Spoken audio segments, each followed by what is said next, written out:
Hey guys, welcome back to my YouTube channel, and here's another episode of Momamazing Crafts.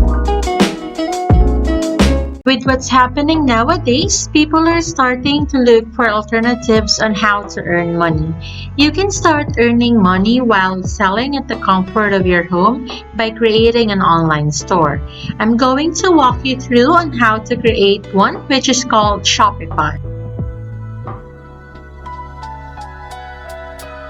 Shopify is an e-commerce website that lets you create your virtual online store for a fee. It can help you reach out a lot of potential customers around the world. It has a subscription that helps you manage your store by processing the product and store the data that is needed for you to work out your store. Here is where you can see the current fee that Shopify offers.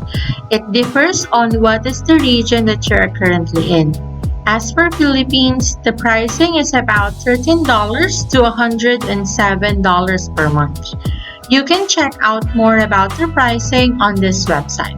I link it in on the description so you can check it out later on. Now that we are done checking out the plans offered by Shopify, let's go ahead and create an account.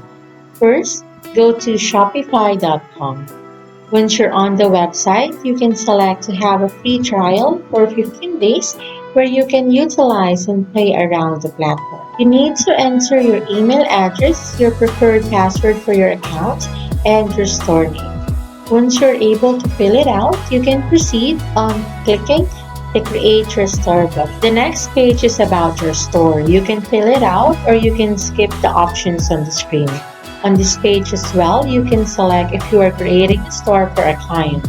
Then you click on the next button. After that, you will be asked to fill out your complete information where you can be billed for the payment on your store. Keep in mind that this will be the default business address of the said online store. So if you have an headquarters or a physical store available, make sure you fill out the details correctly on this one. But if you don't have one, you can just use your personal address.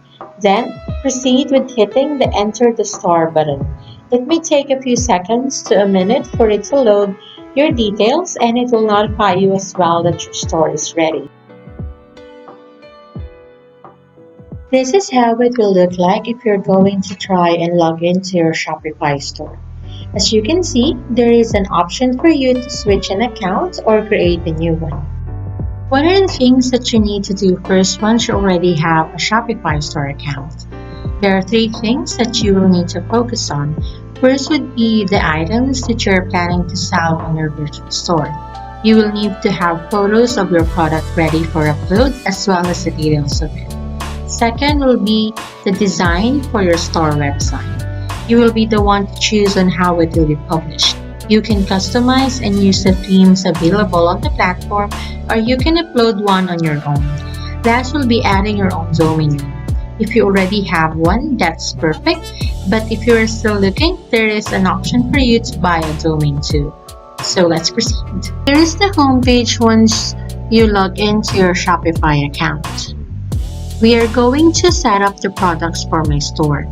I'm going to show you how did I do it. So first, I went to add product option. Then you will see a page where it says add product. Next, you will need to enter the details of your product such as the name, description, product type, and the vendor. You will also need to upload the photos of your product under the media section. You will need to fill out the price of your product and the cost of the item from the manufacturer. It will show you the profit and the margin, but the customers will not be able to see it. Make sure to include all the details of your item as much as possible. Here is what it looks like once you are able to input all the information needed for the item. As you can see, I made sure that the description is detailed as much as possible and use the tags that are related to my product. You can preview how your product will show on your website by clicking the preview button, which has the eye icon. This is how it looks like for my item when it is published on the website. You can customize how it will appear on the Customize Theme option. You can also view the list of your items under the Products tab that you can see on the left side of the web page. It has all the items I entered as a sample product for the store. Next part will be designing how your website will look like. So once you're back on the home page, you can select Customize Theme option and click on the blue button. You will be routed to a page where you can select a theme you want to use. There are three ways where you can get a theme. First, you can explore the free themes provided by the platform. There are a variety of options that you can play around depending on what you want to use. If you want to have a more specific theme for your website, you can browse this Shopify store as well. There is a lot to offer on the Shopify theme store where you can browse per industry or select from one of the product recommendations. Lastly, you have the option to upload your very own theme. Make sure it's on a .zip file and the maximum file size allowed is 50 MB. Since I've selected to use a free theme called Fencer, what I'm going to show you now is how I customize my website. So you can click on the Customize button and you will be routed to a new page where you can adjust and arrange the photos you will use for your site. For the media, I made sure to use a high-resolution graphics or photos to entice the audience of my store. With high-resolution graphics, they can see clearly what kind of products that I am offering. I created some of the graphics using Canva. On this part, you can see how real-time the changes are made. You can also adjust how it appears and how it is placed on your site. This customized theme page of Shopify is really user-friendly.